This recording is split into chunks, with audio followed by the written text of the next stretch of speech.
You know, the sentence which we are studying, the subject matter, Tat Tvamasi, that thou art, is called the Mahavakya. It expresses all of Advaita Vedanta in one sentence. Om also means the same thing. You see, all of Advaita Vedanta, it can be compressed and transmitted in one sentence. Shankaracharya said half a verse. Brahma Satyam Jagat Mithya Jiva Brahmeva Napara. Brahman alone is the reality, the world is an appearance, and you, the sentient being, you are none other than Brahman. The same thing can be said in brief in the Mahavakya, even more short. Tat Tvamasi, you are that.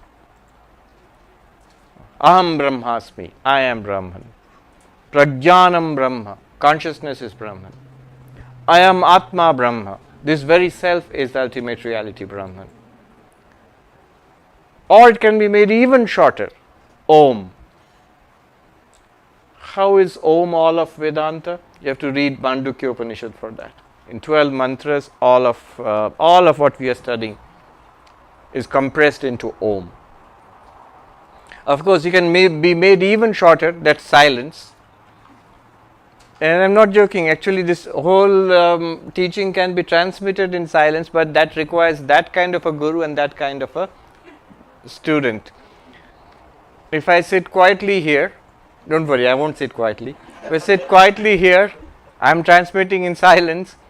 For a few minutes you might be interested, then you will get bored and walk away. But it can be done. Dakshinamurti Stotra speaks about the master Shiva transmitting in silence. Sometimes you find spiritual masters doing that. You find in the conversations of Ramana Maharshi, for example. Sometimes he falls silent and sits quietly. And yet he is teaching actually at that time.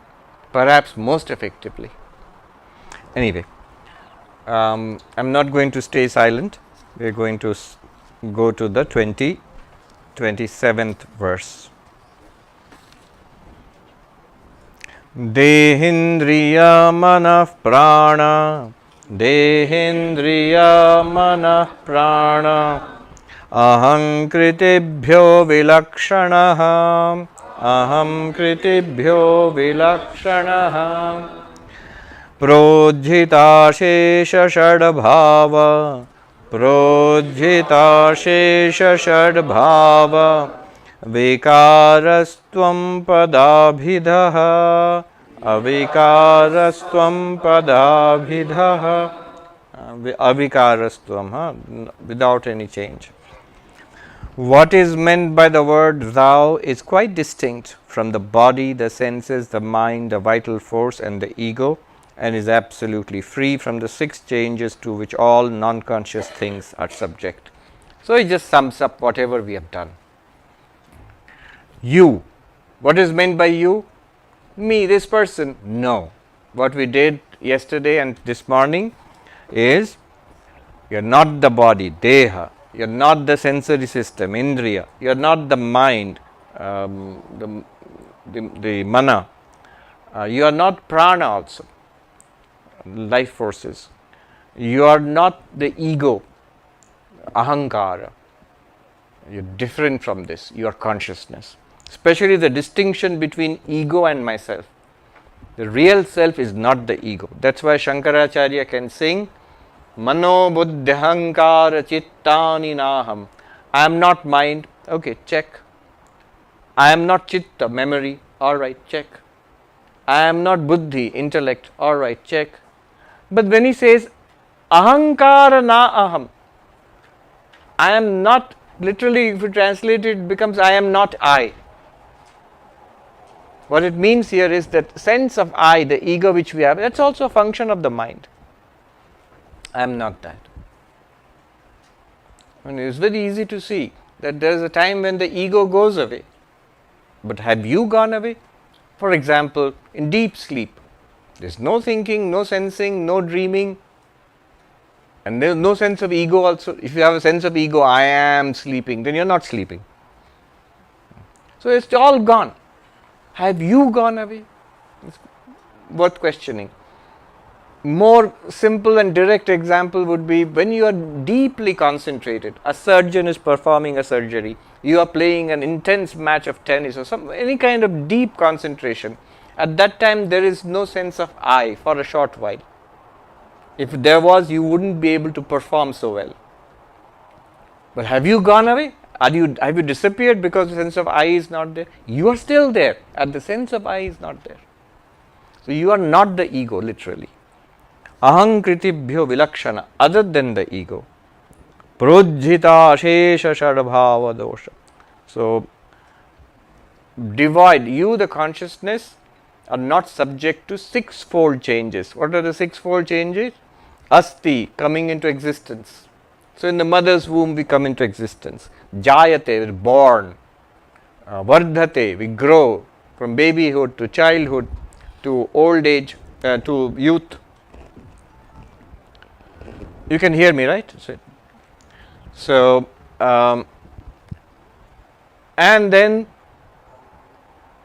viparinamate, we mature in the 40s maybe, and then apakshiyate, we begin to deteriorate in the 40s, 50s, 60s, 70s, downward slope, and then nashyati, destroyed. So the body, for example, goes through these 6 changes, but you the consciousness do not undergo these 6 changes. So this is a great discovery. That's it. One might stop at this point and say, that's it, then why go any further? This seems to be perfectly all right. I am pure consciousness. After all, the goal was attainment of fulfillment and transcendence of suffering. I think this is enough. I am pure consciousness. If I can really realize that and live in that day to day, it's done. And that's what Sankhya philosophy actually tells us. Yoga philosophy, Patanjali Yoga philosophy tells us that. You separate your nature as consciousness from nature. Matter, energy, time, space, body, and even mind, intellect, all of that is Prakriti. And you are separate from it. You do this, and then it's done. This is called Kaivalya, the great aloneness with a capital A. So what's the problem here? Why go any further? Well, first of all,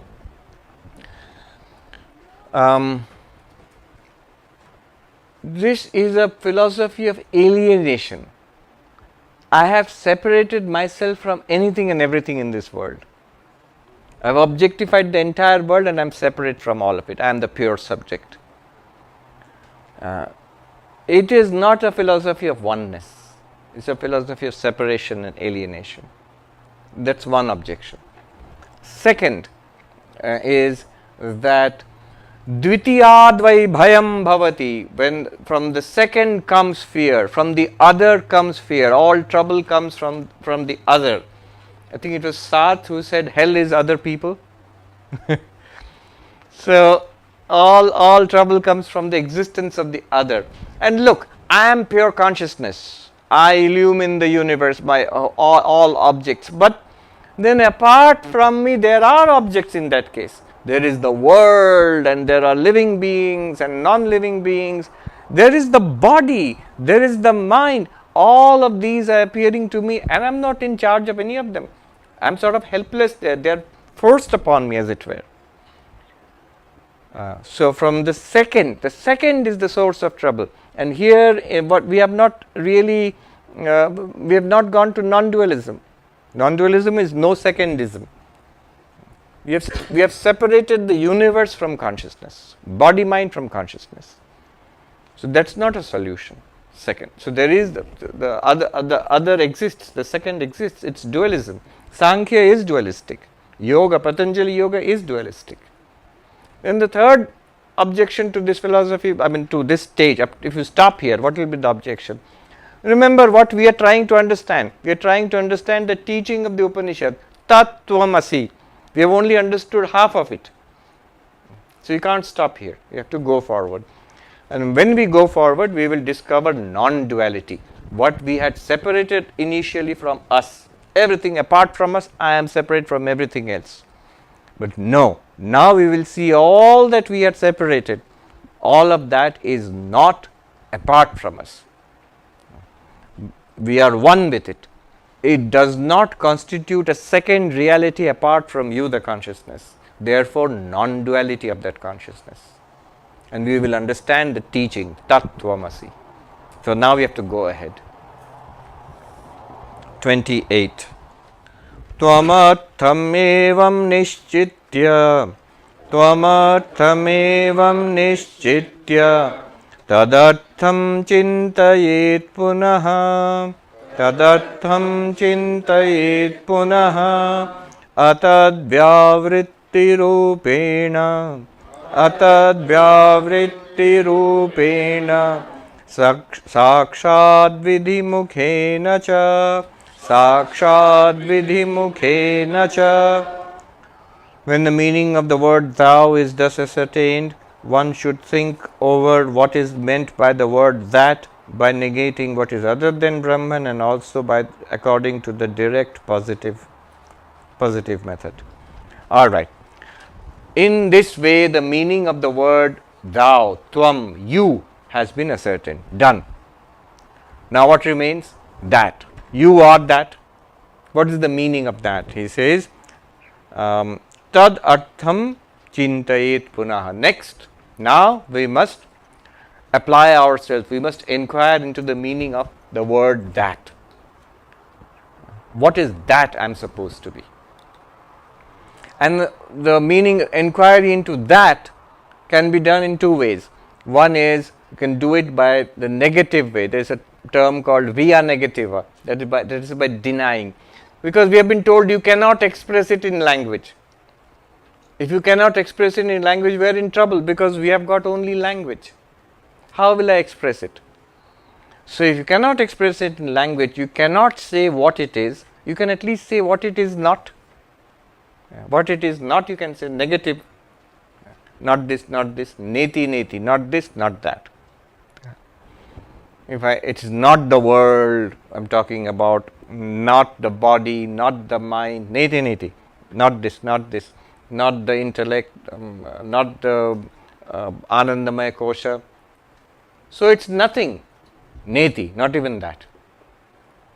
Whatever you can experience, everything here, it's not Brahman. Oh, so you mean nothing, not even that.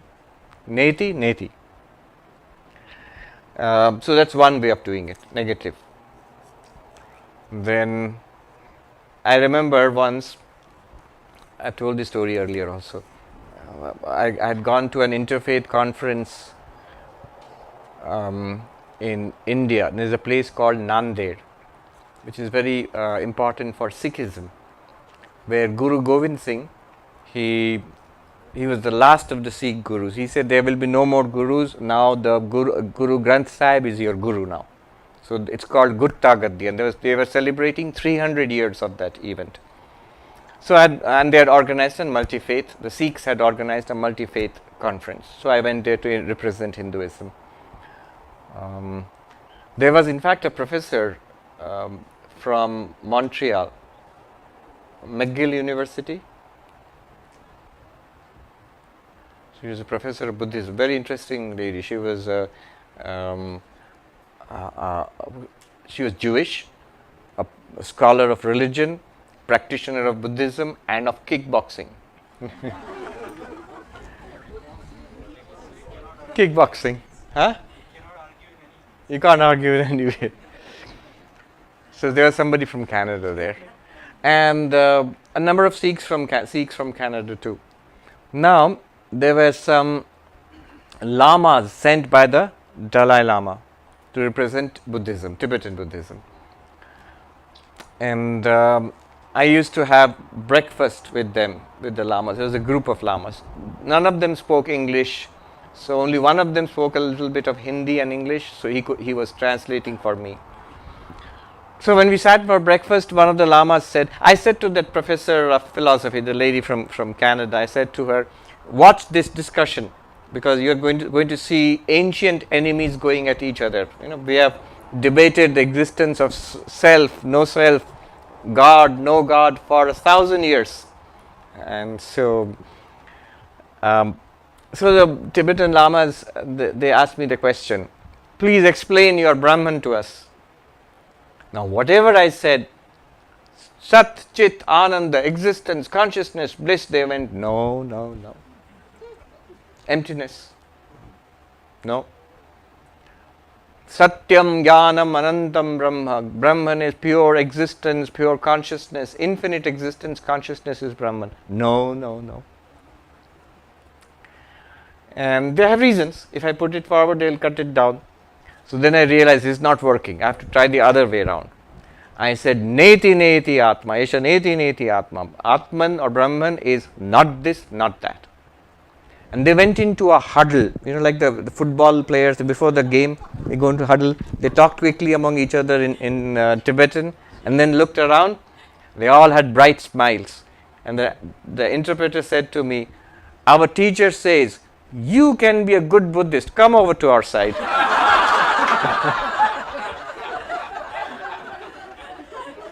Esha neti neti atma, that's what he means.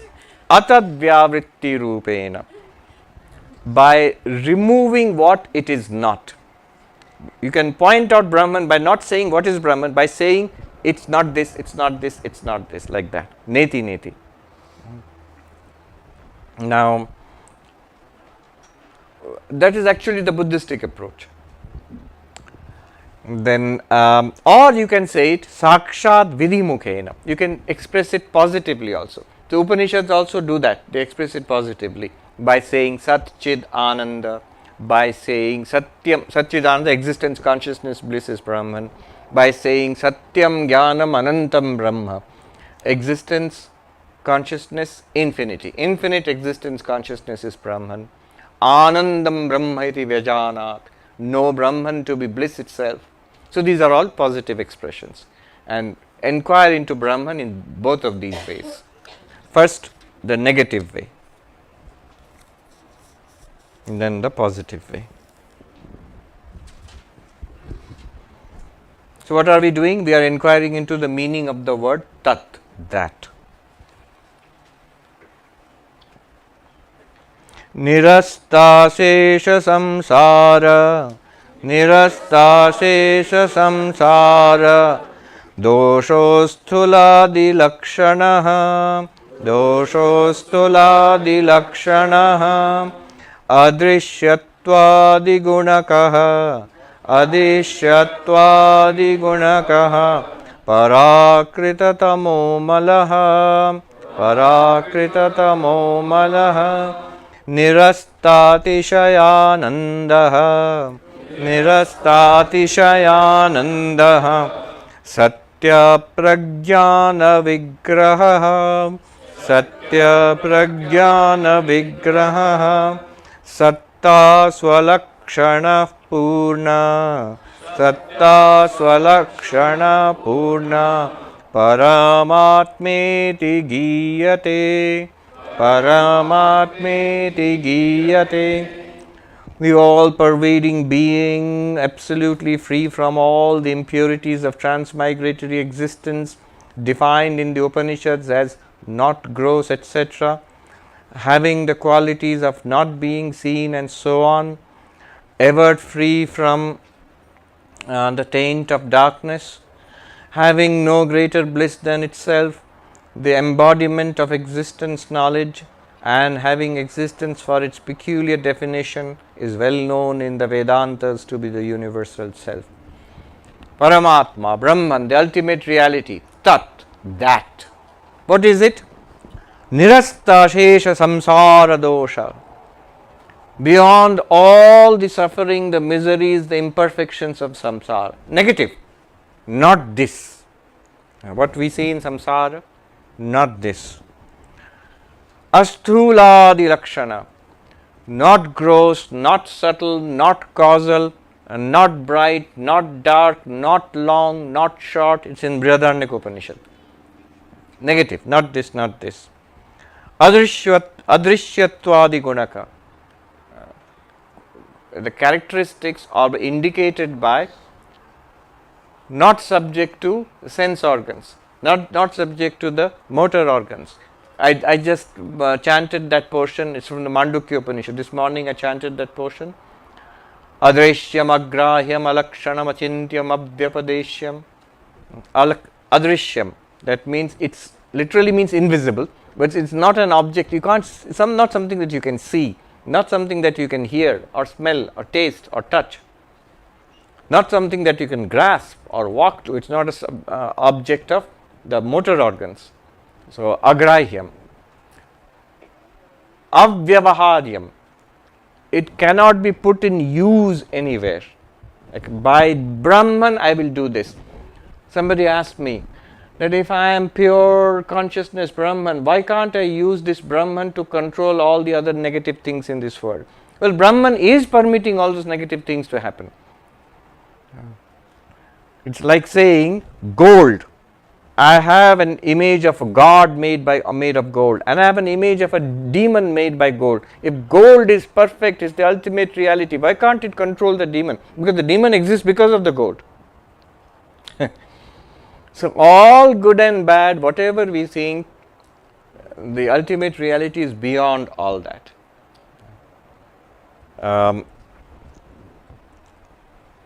Adrishyatwadi guna. It cannot be put to use to do something in this world. So that's why Brahman is called useless. The ultimate reality is useless. No, really, when do you use something? Whenever there is imperfection, when you need to get something done. Why would you need to get something done? Because at the end of it, we will be better off than we were earlier. Which means we are in a state of imperfection, incompleteness, apurnatvam. Brahman is perfect. There is nothing to be done there. So no question of any use, putting Brahman to use. At the same time, all use, all vyavahara in this samsara, it depends on Brahman. Without existence, nothing would be there. The whole world would disappear into non-existence.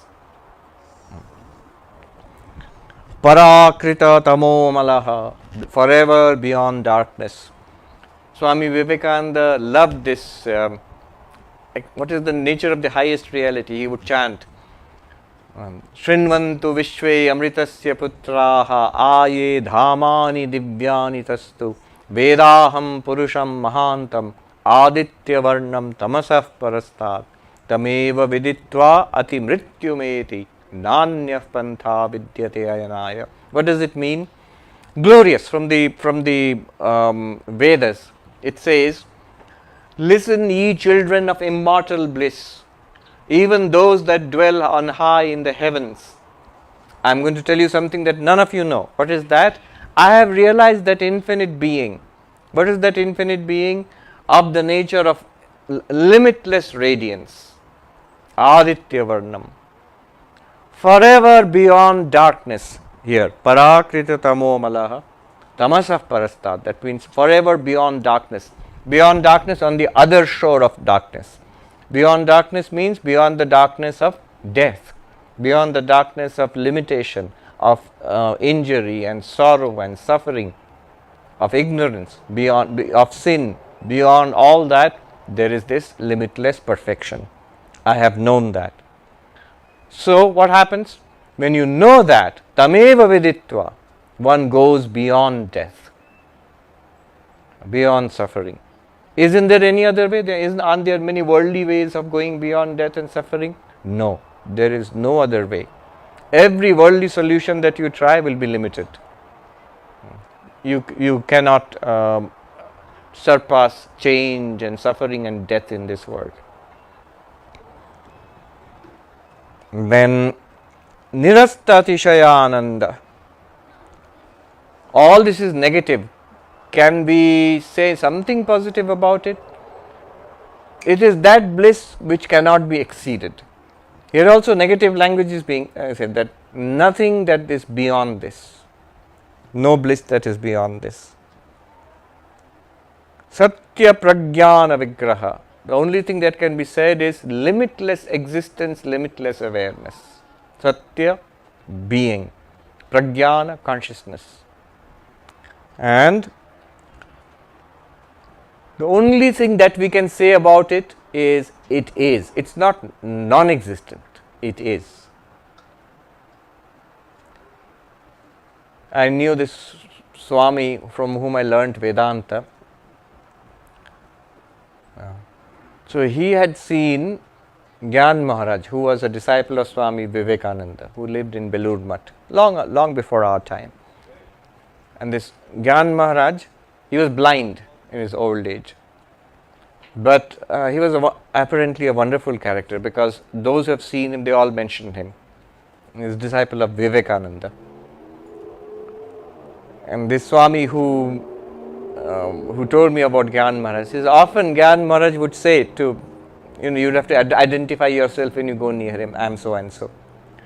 Gyan Maharaj would say, জানেন তো একটা কিছু আছে, এইটুকু বুঝেছি আমি. There is a reality which transcends our worldly experience. That's the minimum thing we can say. Whether it's God or Buddha nature, whether it's the void or luminosity or pure consciousness or the personal God or Krishna or Allah or whatever it is, that all comes later.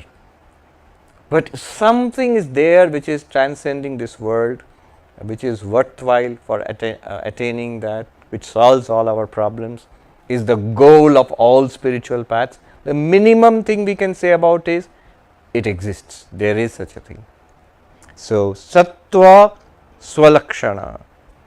One peculiar thing you can say about that ultimate reality is that it is. The Bible also says, the first and ultimate characterization, definition of God, I am that I am. Oh, you are God, Jehovah. No, even before all of that, I am that I am. And that one, so it exists, so what? Purnaha. It is infinite, it is complete, there is nothing beyond it. That is called Paramatma, that is called Brahman. That is the meaning of Tat, that. Now next, but also one more thing, 31, verse 31. Sarvagyatvam pareshatvam, sarvagyatvam pareshatvam, tatha sampurna shaktita, tatha sampurna shaktita, vedai samadhyate yasya, vedai samadhyate yasya, tad brahmetyavadharaya, tad brahmetyavadharaya. Learn that Brahman is the being which has been proved in the Vedas to be all-knowing, all-powerful and supreme overlord of all. So what's being said here? Yes, that, Tat, and that ultimate absolute reality which exists, which is existence, consciousness, bliss, is also the God of religion. The God of religion. After all, this is a religious place, and we have been here since yesterday. You haven't talked about God at all. So here God is making his grand entrance into the stage. In the drama of this book, now God has entered. One meaning of that is God. One meaning is, in Vedantic language, one meaning is Nirguna Brahman, the absolute reality, without any characteristics, without any qualities, without any attributes. Only you can say Neti, Neti, not that, not this, not that. This Nirguna Brahman, Brahman without any attributes, absolute reality. One step further into Maya. It's the same Nirguna Brahman, the same Tat is also the God of religion. How is that different from the Nirguna Brahman? Well, now it has many positive qualities. It is the creator of the universe, it is the preserver of this universe, is that which where the universe dissolves finally, and again it creates the universe. It is all knowing. God is it, him, her. Whatever language is used. In Hinduism, God is male, God is female, and God is beyond gender. God is with form, God is without form, and the forms can be manifold. Human, anthropomorphic forms, animal forms, or using the elements, light and fire as forms, any kind of form. So this is the God of religion, and beyond form also, formless, and has the qualities of omniscience, omnipotence, omnipresence, knows everything, sarvajñatvam, omnipotence, all powerful, pareshatvam, the supreme Lord, controller of everything, sampurna shaktita, all powers are vested in the Lord.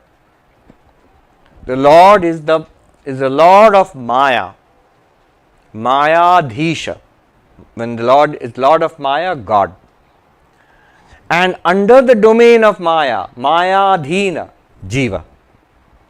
The same consciousness associated with Maya becomes God, Ishvara, and Jiva, us. Ultimate reality, Nirguna Brahman, pure consciousness. Associated with Maya becomes twofold. The Lord of Maya, Ishvara, God, and under the domain of Maya, under the spell of Maya, Jiva, us. The Bengali phrase, Pash Baddho Jeev, Pash Mukto Shiv. Tied in bondage, Jiva. Freed from bondage, Shiva. But what is that one thing? The same thing. What is that one thing? Nirguna Brahman, pure consciousness. Pure consciousness itself is Jiva. How? We did all that since yesterday. But that pure consciousness itself is God. How? With Maya. Is the creator of the universe, all powerful, all knowing, present everywhere. Now a question might arise. Hold on. So far, from yesterday, when we are talking about ourselves, if you followed carefully, we'll remain within the bounds of experience and reason. We are saying, here I am, physical body, prana, mind, intellect, all of these we experience. And we were being given reason, and we're trying to understand it with the help of experience and reason. But just now you seem to have jumped out of experience and reason and talking about something, God. What are we talking about here? How do you know, if you ask the question, epistemological question, that there is such a God who is the creator of the universe? I don't know. It could be Big Bang. God has created the universe. How do you know? All present, everywhere is God is there, all loving, all knowing, such a God, supercomputer is there. How do you know this? It says, Vedai samathyate, on the authority of the Vedas, on the authority of the scriptures, on the authority. So is it a matter of faith then? Yes. The existence of God is a matter of faith, until you experience God, of course. But until that, it's a matter of faith. Your own existence is not a matter of faith. That you exist, is not a matter of faith. That precisely this, it's based on faith. The moment you are confronted with Richard Dawkins, Christopher Hitchens, Sam Harris, Daniel Dennett, your faith takes a shaking. Because it's based on faith, the moment you try to argue and look for evidence, you are in trouble. All the assorted pastors and rabbis and all who went up to argue with Richard Dawkins and Christopher Hitchens, they are making a mistake. Your path is a God-based path. It should not subject it to skepticism and argument from the very beginning. Whereas the advantage of the you-based, Tvam-based path is that nobody ever seriously doubts the existence of oneself. Even Descartes, with all his intellectual faculties, powers, started to doubt everything, he couldn't doubt his own existence. Nobody seriously doubts that you exist. We doubt what we are, but we don't doubt that we exist. Our own existence is never doubted, even by the emptiness people, Shunyavadi Buddhists. What the nature of our existence is, that's open to question, but we are not, we exist. So that's the advantage of the you-based approach. What is the advantage? Certainty. Certainty. Disadvantage of God-based approach? Doubt. Even in quite far in the God-based approach, saints, you notice their struggles in spiritual life. I read Mother Teresa, she is towards the end of her life, in a diary it was found, I pray and pray and pray into the darkness and there is no reply, only silence. Now if you know, a lifelong effort, if this is the struggle, of course not that she became a skeptic or a doubter, she is genuinely a believer in Christ and in God, but shaken. You have to struggle with this because you are proceeding on faith, and the problem is doubt will come again and again. But nobody has ever written that I am shaken, I lay awake at night, horrified, do I exist or not? Nobody. You cannot doubt it. But then what is the advantage of the God-based path and disadvantage of the you? Notice I have left Advaita out of it till now. I am bringing in Advaita next. That's the hero of the whole play. So what's the peculiar disadvantage of the you-based path? In the you-based path, the I-based path, I know I exist, I have no doubt about that, but that's the problem. My very existence is the problem. I have so many problems. My existence is certain but surrounded by so many problems. I have financial problem, health problem, relationship problem, political problem, social media problem. So many problems I have got. That's the whole issue. That's why I am here in spiritual life, to solve my problems. My existence is not enough. So it's a certain existence but limited by many problems. God's existence is unlimited. Just see, all knowing, not limited knowing, all knowing, all powerful, not limited power, all powerful, immortal, not limited existence, or always existing. All of that, unlimited. God is unlimited. Only one problem: if God exists, that is open to doubt. Maybe God exists, maybe God. If God exists, God has a problem-free existence, but problem-free but doubtful existence. I have a certain existence but totally problem-bound. What Advaita Vedanta now does is, that's the remarkable thing about Advaita Vedanta, is it brings the two together. It brings the certainty of your own existence and shows it to be the unlimitedness of God's existence. God's existence is unlimited, no problem, but doubtful. My existence is certain but problematic. Bring them together. The unlimitedness, problem-free nature of God I get, and the certainty that I have got is combined with it. So I have a certain, doubtless, problem-free existence. This is the gift of Advaita Vedanta. It's fantastic. That's what actually is going on here. You might think that I am pure consciousness, witness of the waking, dreaming, deep sleep, the 5 koshas, the 3 bodies, I am the pure consciousness. Why bring in God now? It's because of that. I am pure consciousness, but there is still the sense of limitation. I am separate from everything. That separation will go away now. See. 32.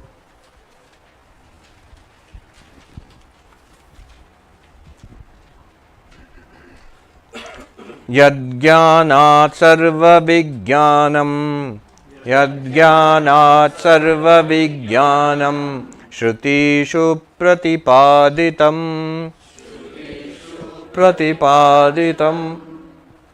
Mridadyene Mridadyeneka Drishtante Mridadyaneka Drishtante Tad Brahmetyavadharaya Tad Brahmetyavadharaya. Ascertain that Brahman is what has been established in the Shrutis by means of several examples of earth, etc., as one which, when known, makes a man a knower of everything. Okay. Again, the Upanishads speak of Brahman, knowing which everything is known. Can you know one thing by which knowing which everything is known?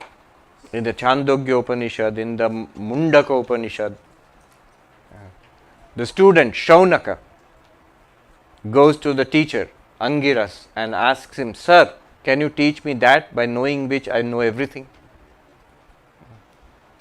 Shaunako havai mahashalo Angirasam vidivadupasannapa papracha kasminnu bhagavo vigyate sarvamidam vigyatam bhavati iti. Shaunaka, a very accomplished man of the world, goes to the teacher Angiras and bows down to him, following the procedure, bows down to the teacher, makes an offering. By the way, that was the accepted procedure. They would take firewood and offer, because they lived in ashrams and they performed these Vedic fire rituals, so I think they had a perpetual need of firewood. And that has come down to this day. You don't offer firewood, but you offer a gift, money or something, which you will do today afterwards. So, Vidivadupasana, approaching in the proper manner. I had mentioned this once. I was giving talks in Hollywood. So the next morning I woke up, came out of my room, and I saw a cute little bundle of firewood outside my door, tied with a ribbon. Somebody had placed it there. So we are offering this to you. The Shaunaka goes and makes the proper offerings to the teacher and asks his question. "Sir, O noble sir, teach me that by knowing which everything is known. Tasminnu bhagavo vigyate sarvamidam vigyatam bhavati." Everything means everything here in this universe, everything becomes known. And then the teacher replies to him, "Tasmai sahovacha dve vidye veditavye." Teacher said, instead of directly telling him, "We know, we will go there, I know the answer, Brahman, Brahman, Brahman, you know Brahman and you know everything else." But teacher, instead of saying that, says, first of all, understand knowledge is of two kinds. There are two kinds of things to be known. Dve vidye veditavye. Iti hasmayad brahma vido vadanti parachaiva paracha. Hence have the knowers of Brahman taught us that there are two things to be known, two kinds of knowledge. Knowledge of the transcendent, the ultimate reality, and the knowledge of the empirical relative reality. Two kinds of knowledge, para and apara, transcendent and relative, ultimate and empirical. What are they? Immediately we are eager to know. So what is that ultimate knowledge? What is this relative knowledge? Tatra para rigveda yajurveda samaveda atharvaveda shiksha kalpa vyakaranam niruktam chando jyotishamiti athaparayaya tadaksharam adhigamyate. He says the relative knowledge is the Rig Veda, the Yajur Veda, the Sama Veda, the Atharva Veda, and all the associated knowledge systems, the 6 knowledge systems which are associated with it, which is the science of pronouncing the Vedas, the Vedic grammar, the knowledge of forecasting, what we call astrology today, that was the Vedic science, phonetics, poetry. Basically, the 101 course of everything in the university, the entire syllabus, this is all relative knowledge. But then that's all of knowledge. You have included the Vedas also in that. That means all the Upanishads, everything is included in that. Then what remains? Para yayata daksharam adhigamyate. That knowledge by which the ultimate Akshara, means the imperishable, is realized. What is that knowledge? That he will go on to explain. That is the question that you are asking when you say, teach me that by which everything is known. Any other relative knowledge, you will know only one branch of things. But here, you will know everything. There, you know it as an object. By my intellect, I learn something and I know. Computer science, metallurgy, geology, medicine. I know it as an object. I know some of it and I don't know the rest of it. But here, you don't know it as an object. You by this knowledge, you realize you are Brahman, and everything is none other than you, non-dual. What is that knowledge? It's exactly what we are trying to get here.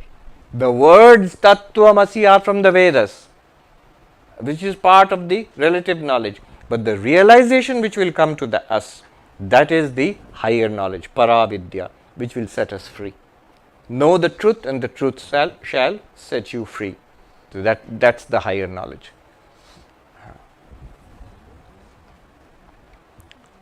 Yad jnanat sarva vijnanam. The Upanishad says, by which knowledge everything is known, all knowledge is known.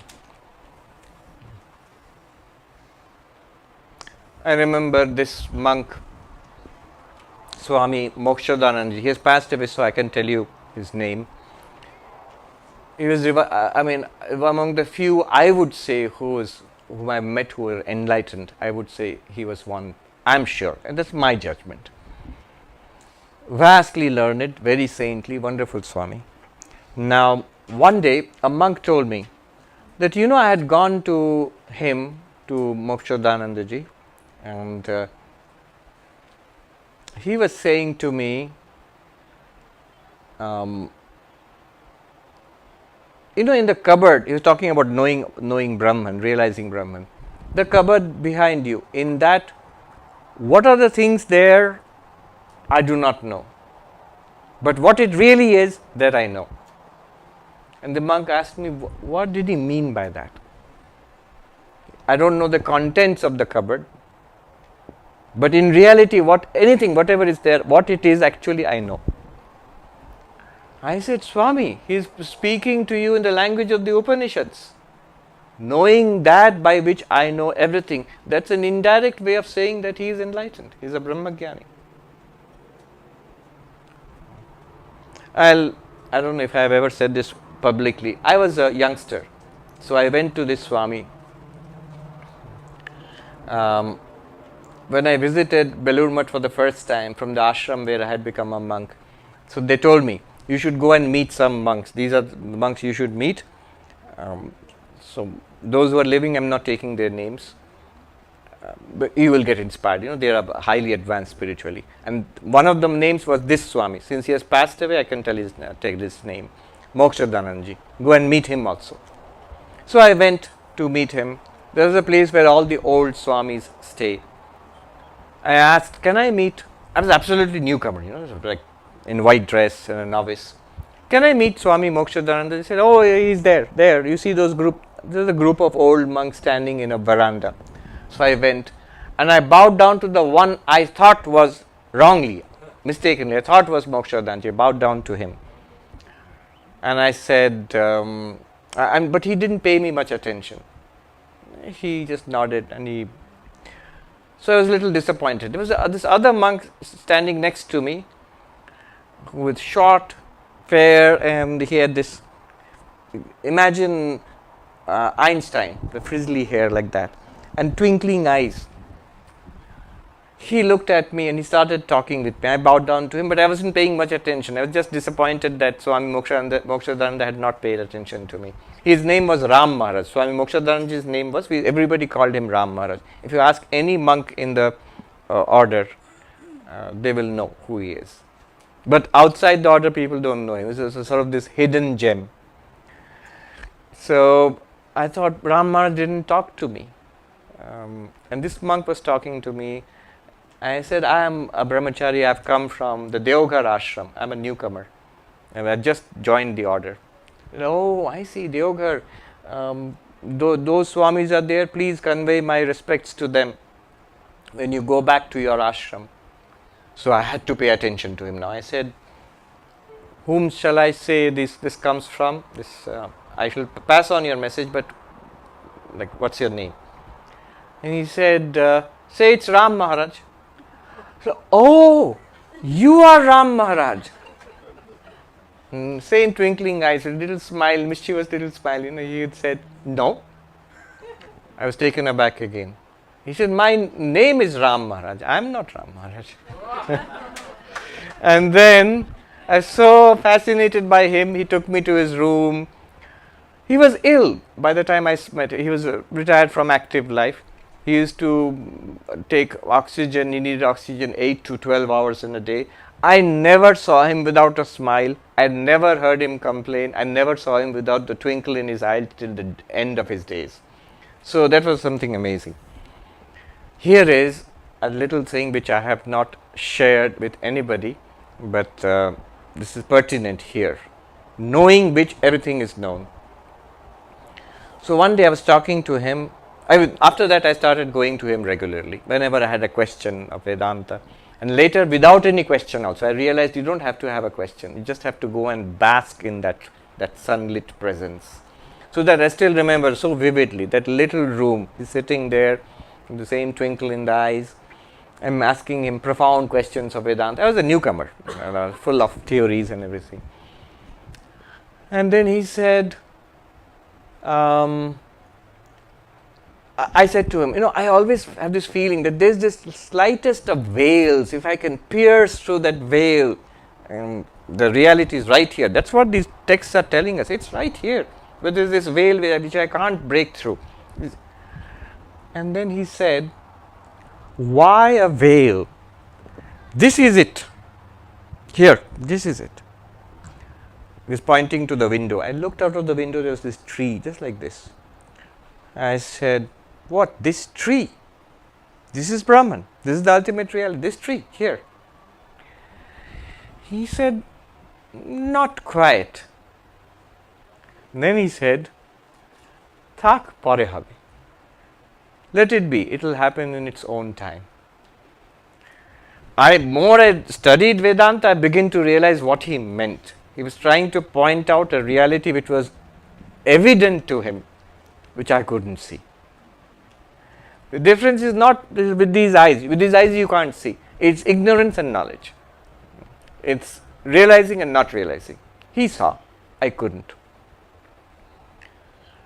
There was something there where you could have goosebumps, the hair rising when he's pointing it out. Here it is.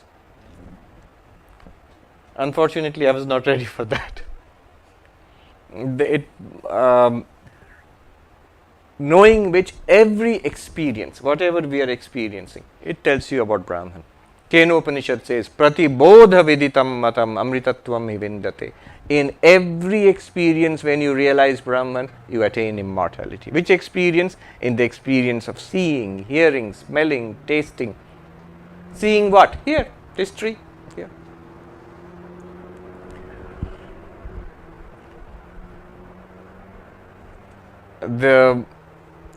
What he was trying to do was spectacularly demonstrated by Swami Vivekananda. Once, Vivekananda was in Belur Mutt, sitting under that mango tree. Those who have gone to Belur Mutt, is talking with visitors. And we want to realize God, we want to become enlightened. Vivekananda was an impatient teacher. You want to realize God? Then do it. Here is Brahman. See Brahman. Here it is.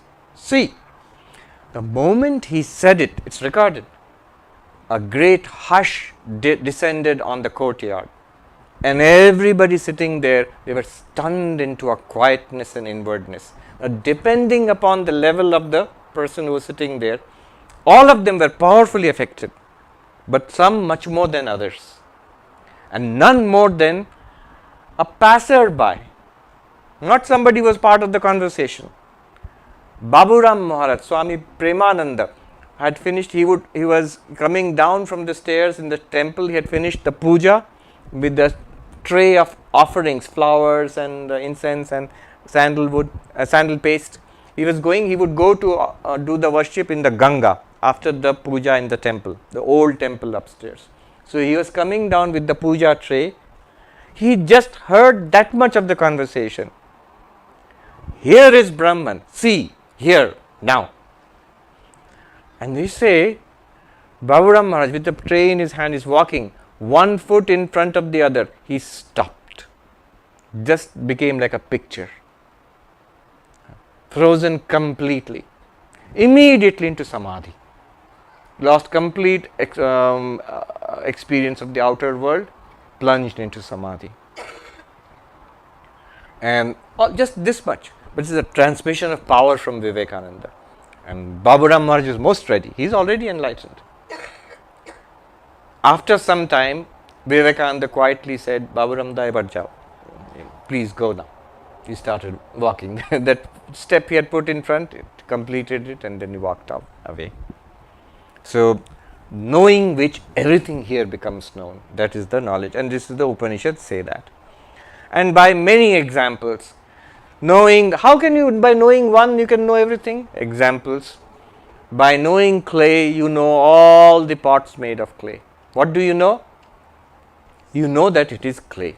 You don't know what kind of pot it will be. That will depend upon the potter. You can have, Maya can make extraordinary forms, names and forms. But you know all the time it is Brahman and Brahman alone. If the potter makes pots out of clay, you know that whatever the pot is, whatever the shape and size and name and design, it is but clay. Like Ram Maharaj said to that monk, I don't know what's in the cupboard, what are the things in the cupboard, the contents, but I know what it really is. Yeah. Then next.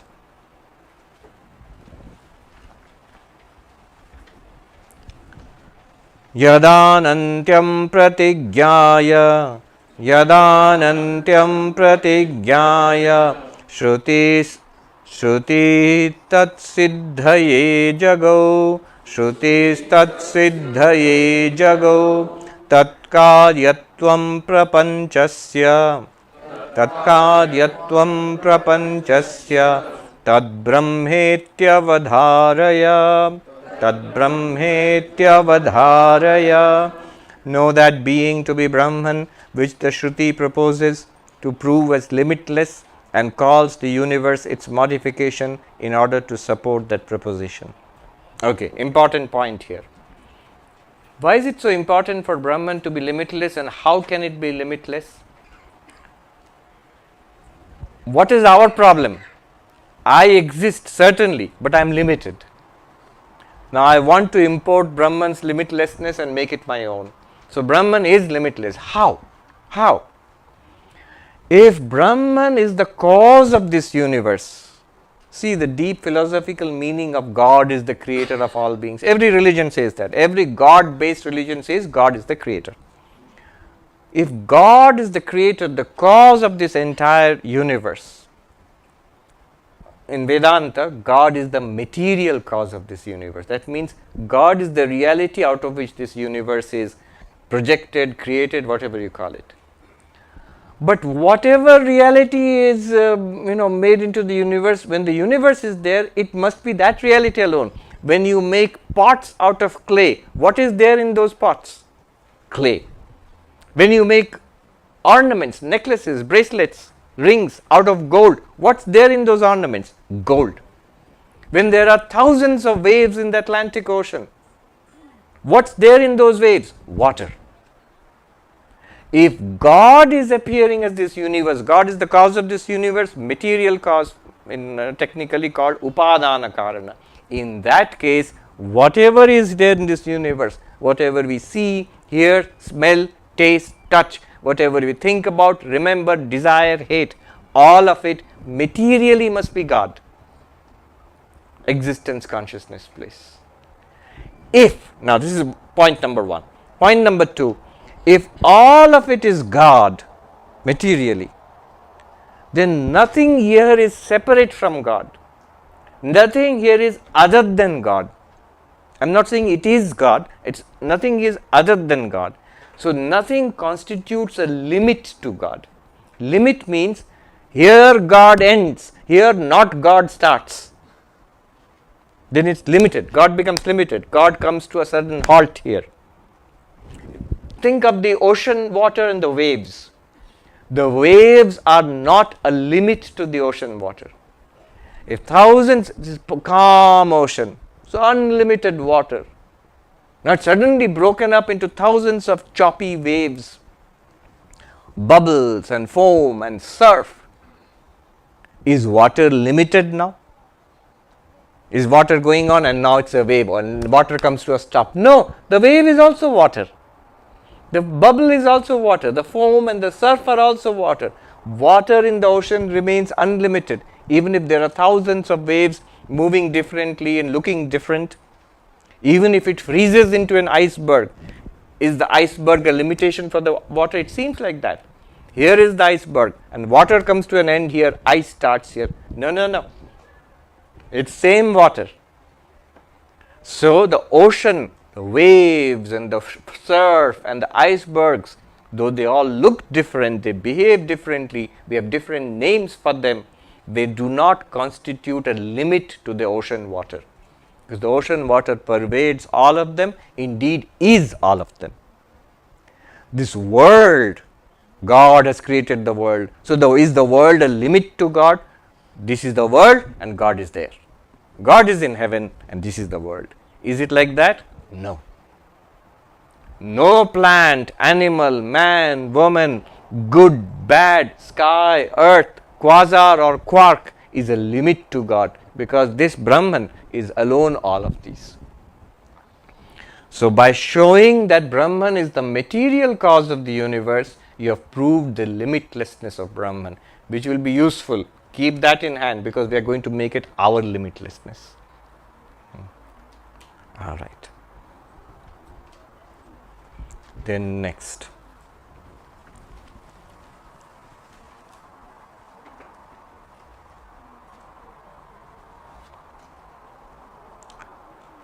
So there is an appearance of difference in this world, there is an appearance of limit in this world, but it is not a real difference, not a real limit from the perspective of Brahman, because it is all Brahman. Number 34. Vijigyasa vijigyasya yaccha vedanteshu mumukshubhi samathyate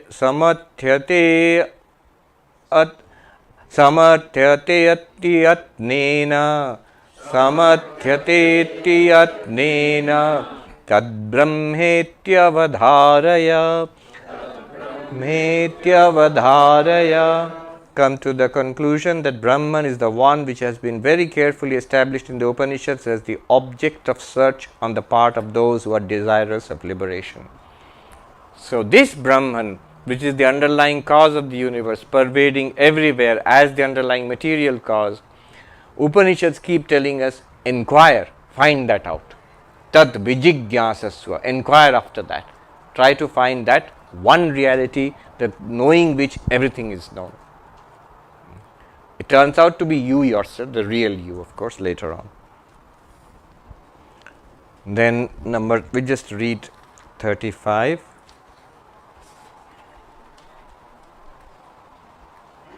And 36. Jivatmana praveshascha niyantritvam cha tan prati shruyate yasya vedeshu tadbrahmetyavadharaya. Make sure that being to be Brahman, which is heard of in the Vedas as having entered the creation as individual souls, and which is known from the same sources to be their controller. What it means here is, Brahman is not only the material cause of this universe, but is also the intelligent cause, the controller of this universe. And in Sanskrit, nimitta karana and upadana karana. Upadana karana, material cause. The reality of this universe is Brahman. but also the intelligence behind it which controls everything here, that's also Brahman. Saguna Brahman, God. Again I am rushing through, but notice one thing, all of this, if you ask how do you know all this, it's all from the Upanishads. As I said, all God talk is faith talk, faith based. Then number 36.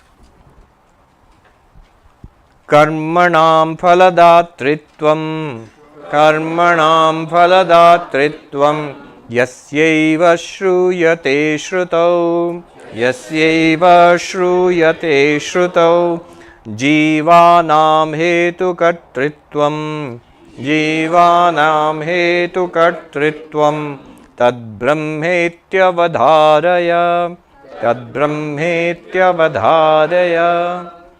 Ascertain that Brahman is the being which is known in the Upanishads as the giver of the reward of people's actions and causing individual souls to do whatever they do.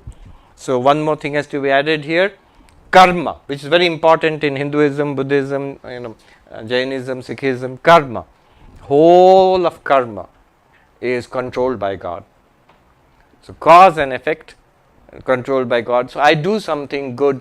How do I get my reward? Because I have done this and the reward seems to come far away. How do I know? Where is the connection? So God is the connector. He gives you the results. This is one of the functions that God has in theistic systems. It's called Karmadhyaksha, the Lord of Karma, who dispenses the good and bad results of good and bad karma. It's important. If the law of karma is not freestanding impersonal rule, there is a consciousness or an intelligence behind it, which is good for us, because if God is more powerful than karma, once in a while maybe He'll let us off. If you really pray to Him, I'll be good next time, just let me off the hook this time. Anyway, the point here is causality is is Maya, and Maya is the power of God. So karma is part of causality, so God is the Lord of karma. Not only that, not only God gives us the results of our karma, actually, ultimately, it is God who is behind us doing even good and bad things. Oh, so God is responsible, we are not responsible. No, we didn't say that. God makes it possible for us to do, having given us free will. But the results of what we do, we have to get. But then God made me do it. In what sense?